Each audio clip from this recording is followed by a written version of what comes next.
بسم اللہ الرحمن الرحیم۔ استخارے کی نماز کے بارے میں ہمیں چند باتیں جاننا ضروری ہیں۔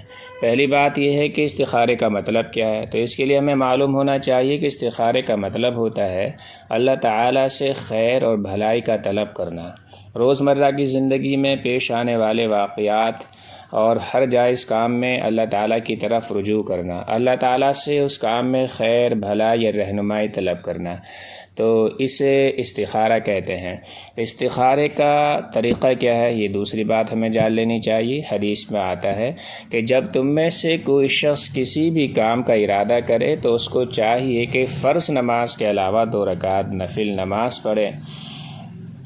چنانچہ ایک حدیث میں آتا ہے استخارے کی اہمیت کے بارے میں کہ نبی کریم صلی اللہ علیہ وسلم صحابہ کرام رضی اللہ تعالی عنہم اجمعین کو تمام کاموں میں استخارہ اتنی اہمیت سے سکھاتے تھے جیسے قرآن مجید کی سورت کی تعلیم دیتے تھے۔ تو اس حدیث سے پتہ چلا کہ استخارہ ہمیں کرنا چاہیے۔ یہ ترمذی کی حدیث ہے۔ ایسی ایک حدیث سے پتہ چلتا ہے کہ استخارہ نہ کرنا یہ محرومی اور بدنصیبی کی علامت ہے۔ استخارہ کرنے کا طریقہ کیا ہے؟ تو استخارہ کرنے کا طریقہ بہت آسان ہے، اور وہ یہ ہے کہ آپ مکروہ وقت کے علاوہ 2 رکعت نماز نفل کی نیت باندھیں اور اس کے بعد 2 رکعت نماز پڑھیں۔ جب 2 رکعت نماز آپ کی مکمل ہو جائے تو اس کے بعد جو دعا نبی کریم صلی اللہ علیہ وسلم نے ہمیں استخارے کی سکھائی ہے وہ دعا پڑھیں۔ وہ دعا یہ ہے، اور یہ دعا آپ کو ڈسکرپشن میں بھی مل جائے گی۔ اللہم انی استخیرک بعلمک واستقدرک بقدرتک واسألک من فضلک العظیم فإنک تقدر ولا اقدر وتعلم ولا اعلم وانت علام الغیوب۔ اللہم ان کنت تعلم ان هذا الامر خیر لی فی دینی ومعاشی وعاقبت امری وعاجلہ وآجلہ فاقدرہ لی ويسره لي ثم بارك لي فيه وإن كنت تعلم أن هذا الأمر شر لي في ديني ومعاشي وعاقبة أمري وعاجله وآجله فاصرفه عني واصرفني عنه واقدر لي الخير حيث كان ثم أرضني به۔ یہ دعا استخارہ کہلاتی ہے۔ تو استخارہ کرنے والے کو دعا کرتے وقت جب وہ ھذا الامر پر پہنچے، جس کے یعنی ھذا الامر جو اس میں آ رہا ہے، جب اس لفظ پر پہنچے تو اگر وہ عربی جانتا ہے تو اس جگہ اپنی حاجت کا، اپنے کام کا تذکرہ کرے، یعنی ھذا الامر کی جگہ اپنے کام کا نام لے۔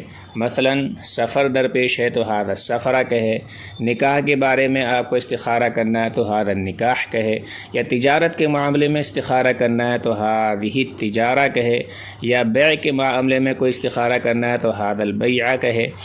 اور اگر وہ عربی نہیں جانتا ہے تو پھر ھذا الامر ہی کہہ کر دل میں اپنے اس کام کے بارے میں سوچے اور دھیان دے جس کے لیے وہ استخارہ کر رہا ہے۔ اگر آپ اس طرح استخارہ کریں گے تو انشاءاللہ اللہ تعالیٰ سے پوری امید ہے کہ اللہ تعالیٰ آپ کو اس کام میں، جو کام آپ شروع کرنے جا رہے ہیں، خیر کو ڈال دیں گے، شر کو ہٹا دیں گے۔ استخارے کا مطلب صرف اتنا ہی ہے۔ اس کے علاوہ خواب کا نظر آنا، خواب میں کسی رنگ کا نظر آنا، یا آپ کو خواب میں کوئی بزرگ آئیں گے وہ آپ کو بتائیں گے کہ یہ آپ کام کریں یا نہ کریں، یہ سب استخارے میں شامل نہیں ہے، اور نہ ہی اس کو ہمیں اپنے عقیدے میں لانا ہے، بلکہ صرف استخارے کا مطلب یہ ہے کہ اگر آپ وہ کام استخارہ کرنے کے بعد شروع کر دیں گے تو اللہ سے امید ہے کہ اللہ تعالیٰ اس کام میں آپ کی مدد فرمائیں گے، خیر ڈالیں گے، برائی سے آپ کو بچا دیں گے، شر سے آپ کو بچا دیں گے۔ اسی طرح بہت سے لوگ دوسروں سے استخارہ کراتے ہیں، یہ بھی صحیح نہیں ہے۔ استخارہ انسان کو خود کرنا چاہیے۔ ہمیں کہیں حدیث میں نہیں ملتا کہ کسی صحابی نے نبی کریم صلی اللہ علیہ وسلم سے کہا ہو کہ آپ ہمارے لیے استخارہ کر دیں۔ جب یہ نہیں ہے تو پھر ہمیں یہ عمل خود کرنا چاہیے اور اپنا تعلق اللہ تعالیٰ سے خود جوڑنا چاہیے، اور جس نیت کے ساتھ، جس دل جمعی کے ساتھ اپنے عمل کے لیے آپ خود نماز پڑھ سکتے ہیں، دوسرا نہیں پڑھ سکتا۔ تو اس لیے آپ استخارہ کریں اب خود کریں، کسی سے نہ کرائیں، اور اس کے علاوہ صرف اتنا یاد رکھیں کہ استخارے میں اللہ تعالیٰ کی طرف سے استخارہ کرنے کے بعد عمل میں بہتری، عمل میں خیر پیدا ہو جاتی ہے، شر سے آپ کا جو کام کرنے جا رہے ہیں اس سے اللہ تعالیٰ شر کو ہٹا دیتے ہیں۔ اس طرح سے آپ استخارہ کریں اور استخارے کے بارے میں